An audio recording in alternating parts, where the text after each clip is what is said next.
Hi, I'm bigcal and welcome to bigcal's Game Reviews episode number 1. Early this year, in April, it was my birthday. And on my birthday I couldn't help but think about past birthdays, what presents I got, what presents I liked, what I didn't like, just things like that. And one of my favourite presents that I ever got for my birthday was a game for the PlayStation 1, and it was Rugrats Search for Reptar. And I kept thinking about this game and how much fun it was and decided, why the hell not? Get it out and play through it again. The game was released in 1998 and is based on one of my favourite TV shows as a kid, The Rugrats. So, what exactly is The Rugrats? Well, it's a show about a group of babies, all ranging from ages of 1 to 3. And only one of them can talk to adults, the rest can only talk to each other. The main character is Tommy Pickles, who is brave and honourable and will do anything to help his friends or anyone else in need. His best friend is Chucky Finster, who is terrified of everything, but gets caught up in Tommy's crazy adventures and learns along the way that he can be brave when it really counts. Then we have the twins, Phil and Lil DeVille. They're identical twins and both love gross things like eating buggers, worms and rolling around in the mud. Angelica Pickles rounds out the main cast of babies. She's 3 years old and is the only one who can actually talk to adults, but is also still able to talk to the babies too. Unlike her cousin Tommy, she's selfish and a bit of a bully and is always out to cause trouble. The show is based on the Rugrats having adventures, usually based on them mishearing or simply misunderstanding the situations going on around them. And of course Angelica often helps to make sure that they misunderstand and misinterpret what exactly is going on for her own amusement. So we get a nice balance of seeing the babies from the eyes of an adult of what's actually going on, with just a bunch of babies crawling around on the floor making strange noises. But then we also get a great view of the imagination that kids have as we see what they see while they're going on these adventures. Instead of just seeing a garden and absolutely nothing in it, they see this incredible world that they make up in their head based on the adventure that they're going on. So, such a thing does seem really easy to translate into a 3D platforming game. So, let's take a look at the game. It all begins with Tommy wanting to play with his Reptar jigsaw puzzle. What's a Reptar, you might ask? Well, he's the Rugrats equivalent to Godzilla and all the babies absolutely love him. However, when Tommy tries to empty the plastic hollow Reptar that would normally be filled with jigsaw pieces, it's empty. Which can only mean one thing. Either a lot of the puzzle pieces are missing, or it's the easiest puzzle ever. The pieces must be all over the house. The game now begins as you take control of Tommy inside his house in order to search for puzzle pieces. The Pickles house can be explored as you hunt for sparkling objects that allow you to access a level. Once you complete a level, you earn a nice Reptar jigsaw puzzle piece. Most of the levels are open to you right from the start, and they do vary in difficulty from easy to medium and hard. But the hard levels, you must complete some of the previous levels, the easy and the medium ones, before you can unlock the final hard levels. Just so beginners, or kids as this game was aimed for, will be able to build up the skills to complete the hard levels after they've already done the easy ones. A nice little feature, and not as big as the Mario type worlds where you have to collect 1,000 stars before you can actually access a new level. The levels themselves are all based on episodes from the first 3 seasons of the show. Firstly, we have Chucky loses his glasses.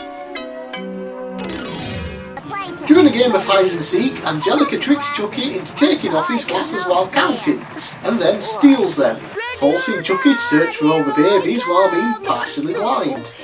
In the game, you just have to search the house for the other babies, and when you find them, chase them back to the playpen and get there first. A little different from the episode, but that's okay, as the actual episode wouldn't translate into a game level perfectly. However, I do feel like they missed out on an opportunity to blur the level, as if you were looking through the eyes of Chucky without his glasses, which would have made the level a little harder and even more fun. The mysterious Mr. Friend. Tommy's dad, Stu, tries to invent a new toy, but it ends up being a creepy robot that terrifies babies. In the game, Tommy's trapped alone in the basement with one, and you have to pick up objects off the floor and throw them at the Mr. Friend to destroy it. However, once it's destroyed, more come out and you have to take on a group of them. Toy Palace. Tommy and Chucky visit the Toy Palace and like it so much they decide to stay. The shop closes and they are locked inside but get separated. Chucky has to avoid all the scary toys and find Tommy again. Once together, they accidentally activate Thor, a giant walking, talking King Kong ripoff. How are they going to defeat him? Simple! Activate a giant walking, talking Reptar. And that description works for both the episode and the level. They did a really good job of incorporating all the features of the actual episode into the video game. It's one of my favourites. Let There Be Light. Stu blows a fuse with one of his crazy inventions and all the lights go out. Tommy remembers that the light is always in the fridge, so he goes on an adventure in the dark, complete with a flashlight to scare away ghosts. But when he gets to the fridge, he can't open it. So now you have to go around and find Spike to help you. I like how Spike is never actually in the same place when you play the game multiple times, at least not from what I remember. And that does make replaying it a little easier. The flashlight ghost aspect of the level is what's most fun though. Incident on aisle 7. Grandpa takes Tommy shopping and in typical Rugrats fashion, Tommy goes off on his own while nobody notices. He's on the hunt for some Reptar cereal and causes some chaos along the way. Some lobsters get loose and it's your job to take them out by throwing cans at them. You also get a sort of boss battle here against a giant blue lobster. Oh, and a really fun section where you get to throw pies at the faces of some employees who are simply trying to clean up your mess. A really fun level. 7 Voyages of Cynthia. When Tommy and Chucky accidentally lose Cynthia, Angelica's favourite doll, she threatens to turn them into applesauce. Spike comes to the rescue and decides to look for the doll himself, which was flushed down the drain. In this level, you get to control Spike as you make your way through the sewers until you retrieve the doll and save Tommy and Chucky. A nice change of pace to play as Spike instead of one of the babies. Ice Cream Mountain. A 9-hole game of mini-golf. In the episode, they just need a hole-in-one on the very last hole, which is rigged to never happen until the Rugrats show up. For the game though, it really is just a 9-hole game of mini-golf, and as long as you keep getting par owned, you'll win. The controls for it are actually pretty sound, and there are some fun courses with secrets and hidden locations. Very well might be my favourite level in the entire game. Grandpa's Teeth. While at the park, Grandpa takes out his teeth so he can enjoy some potato salad. Spike spots them and picks them up in his mouth and runs away. So it's up to Tommy and Chucky to hunt down Spike and get them back. However, when you find Spike, he's dropped them, and a goose has picked them up and is now chasing down Chucky. Hop on Spike and chase down the evil goose, get the teeth, and save Chucky. We also get another boss fight against the goose at the end. Chucky. Circus Angelicus. Angelica creates a circus, with all the babies having a role to play. First up is Tommy and his ferocious lion Spike, who must run around the course, jump over objects and collect bones. Then Phil and Lil got on a trike and navigate a small course before jumping a ramp over a pool of water onto a trampoline. And this can actually be pretty difficult as you have to be 100% accurate with your position on the ramp for jumping off and landing on the trampoline. Even after all these years, it still takes me a few attempts. And finally, Chucky the Human Candy Ball. Another difficult challenge as accuracy is a must. The meter is sort of similar to how it works in the Ice Cream Mountain level. Press triangle to start the meter, but instead of just pressing again to stop for the power, you have to press it one side of the bar at a certain position and then press it again at the other side of the bar on a certain position. Too far away from either side of the bars, and Angelica jumps off the seesaw, sending Chucky flying onto the hard ground rather than the soft pile of leaves. Takes Lil to get used to it and actually finish it, but all in all a fun level. And finally, visitors from outer space. Oh no, the Rugrats have been abducted by aliens! Angelica manages to steal some sort of TV remote that shoots lasers, obviously, and with it you need to help her get back to Earth. Along the way you meet a fish alien who helps you out by turning off the gravity, which turns the level from a platforming shooter into a sort of a swimming level. Only instead of water, you're swimming in air. Another of my favourite levels to play. And as well as normal levels, there are also bonus levels that you can access through sparkling objects, like the normal levels, or you will sometimes get to play them after you've completed a particular level. The first of these is No More Cookies. Angelica wants cookies, but they're for the babies. So you run around with a box of cookies, pressing a button to eat some, and then throw the box to another baby before Angelica can get you. When the box is empty, you win. Fail, and Angelica will grab them, eat too many all to herself and feel sick. Personally, both outcomes seem fine by me. Mirrorland. Everything is the same, only different, which is the best way to describe this level compared to the episode. In the episode, Tommy and Chucky run into a mirror and flip around and think they've gone into Mirrorland, and at the same time, by pure coincidence of course, the grown-ups are doing crazy things with wigs, which convinces the babies they've travelled to a different world. In the game, Tommy is alone and somehow ends up on the ceiling. And then Spike manages to position 6 boxes of different coloured balloons around the house for you to collect in order to floor back up, or down I guess, to the floor. An odd way to go, but I kinda like being able to explore the house while upside down. It's a pretty cool effect to be honest, though collecting all the balloons can be a little dull. Touchdown Tommy. The mums go out for the day, leaving the dads to babysit, while they watch the Ultra Ball. Tommy gets special treatment from his grandpa and is given chocolate milk. Angelica, as usual, is jealous and wants it, so similar to the No More Cookies level, you have to drink all the milk while throwing it between the babies to keep it from her. Cookie Race. Angelica smells some fresh cookies and tells Tommy she's going to eat them all herself. You have to race around the house that has multiple sections blocked off now until you reach the kitchen and those yummy fresh cookies first. Gold Rush. All the babies are at the park, where Angelica finds a shiny coin on the floor. She decides that there must be lots more and tasks the babies with finding them for her. You just run around the park, which you should be familiar with if you've already done the Grandpa's Teeth level, and collect all the coins before the time runs out. Nothing exciting, but still a little more interesting than the Mirrorland balloon collecting. Egg Hunt.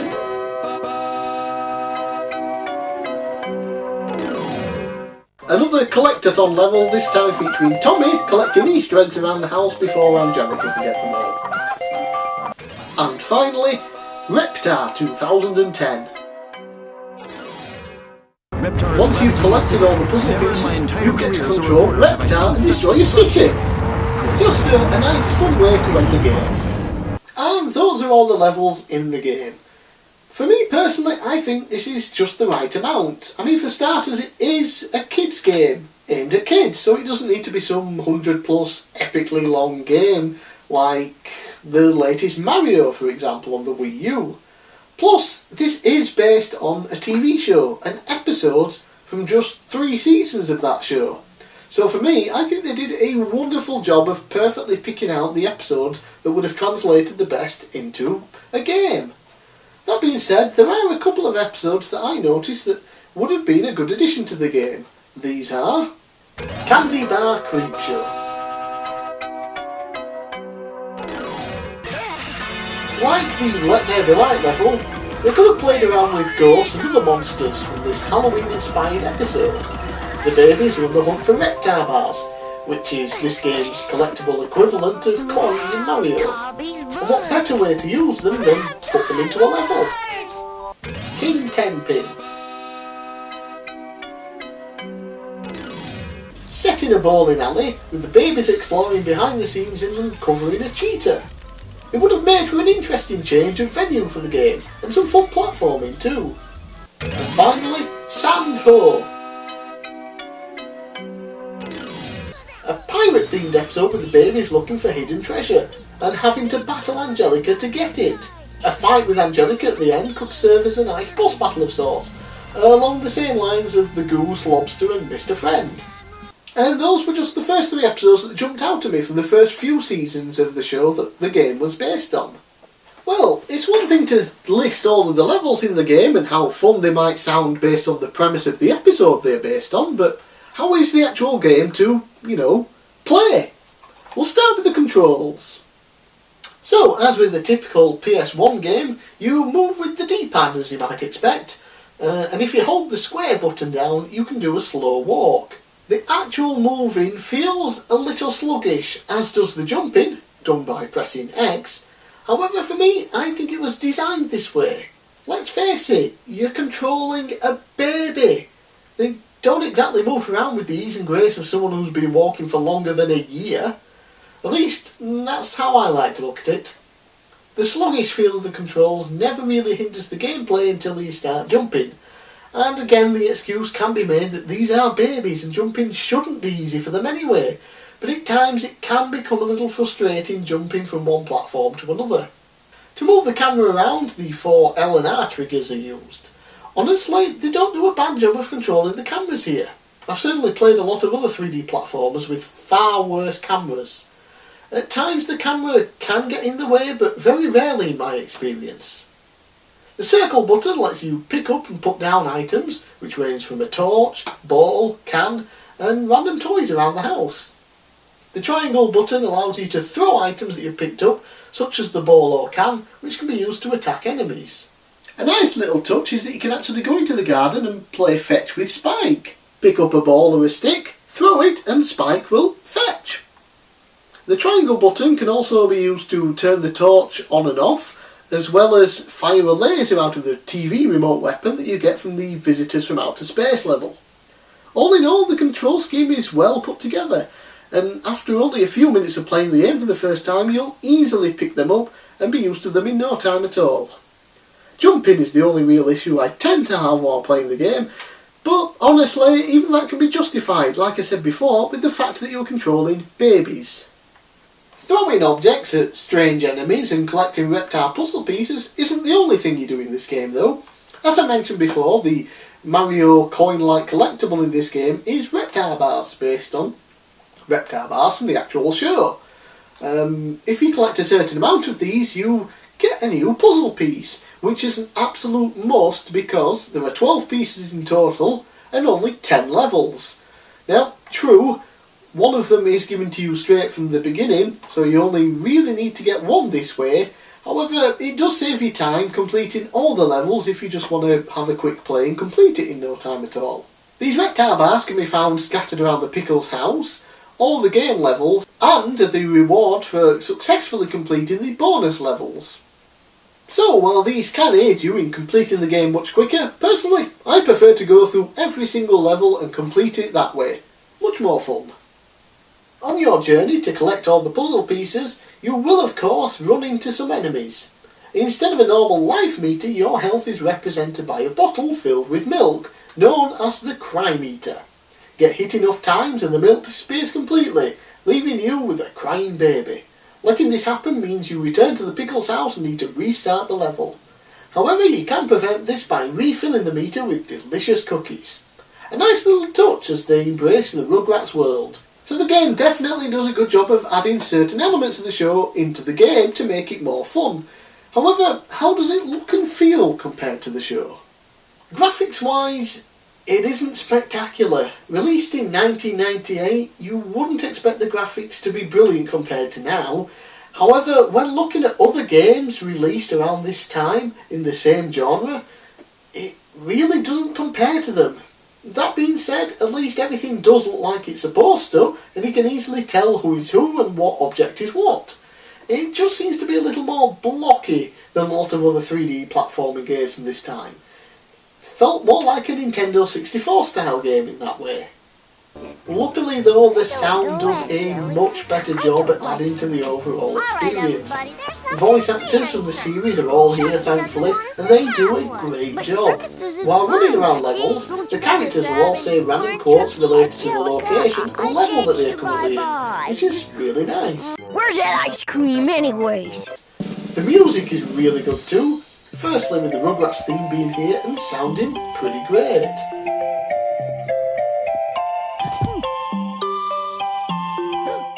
Then throughout the levels in the game we get some classic Rugrat themes depending on the mood of the level. Playing outside with Spike will give you a nice happy upbeat tune. Come on, Spike. Then being trapped in the basement with Mr. Friend will get you a frantic theme that gives you a real sense of urgency. They're full of dirt and yucky germs. Show me what you got. All in all, the sound is definitely something you would hope to expect would be in a Rugrats game. It's just a shame that the graphics do let it down a little. Overall, despite not really being a great game, it still is one of my personal favourites. I can pick it up and play it anytime, even 16 years after its initial release. The okay graphics at best, combined with really good sound and great level design, help balance the game out into something more on the good side than the utter trash side, which unfortunately a lot of TV and movie licensed games would end up being. My biggest complaint about the game in general though is that it's really short. Okay, it was aimed at kids, and let's face it, a lot of the time kids don't want to spend 30 hours playing through a game. However, when I was recording footage for this game, it took me a grand total of 2 hours. That was to complete every single level, every bonus level, and mess around in the garden playing with Spike to record footage of playing with Spike, and doing the tutorial level that you can do at the start to learn the controls. Then again, shortness isn't necessarily a negative thing, but at the same time, it being short actually adds a little to the charm of the game, in that 16 years on, this is one of my favourite games. I can put it in and I can play through and complete it in 2 hours. I don't have to waste an entire week going on a nostalgia trip to play the game just because I fancied it. So I can put the disc in, 2 hours later, take it out, I've had my fun, I've played the game, and I can move on. But again, that being said, while it is nice that it's short and I can do that, it would have been great if it was longer with more levels and more content. Even for a PlayStation 1 game, they could have easily added a lot more to it. Well, it's time to give it my official rating. It's a lot of fun, it's one of my favourite games, has wonderful level designs, works perfectly from the transition of TV episode show to a video game, has great voice acting and wonderful music. However, the subpar graphics and only 2 hours to complete do bring it down a little. If I take my nostalgia glasses off, I can't see anything. But if I look at this purely as a game rather than nostalgia, awesome, then it isn't truly great. But I will give it 70 out of 100. Definitely recommended to fans of the Rugrats show, and if you're just looking for a fun 3D platformer to kill a couple of hours with. Aside from that, I'd maybe think twice about picking it up. So that's all from me. I'm Big Cal, thanks for watching. Don't forget to check out more written and video content on bigcal.co.uk, including upcoming game reviews just like this.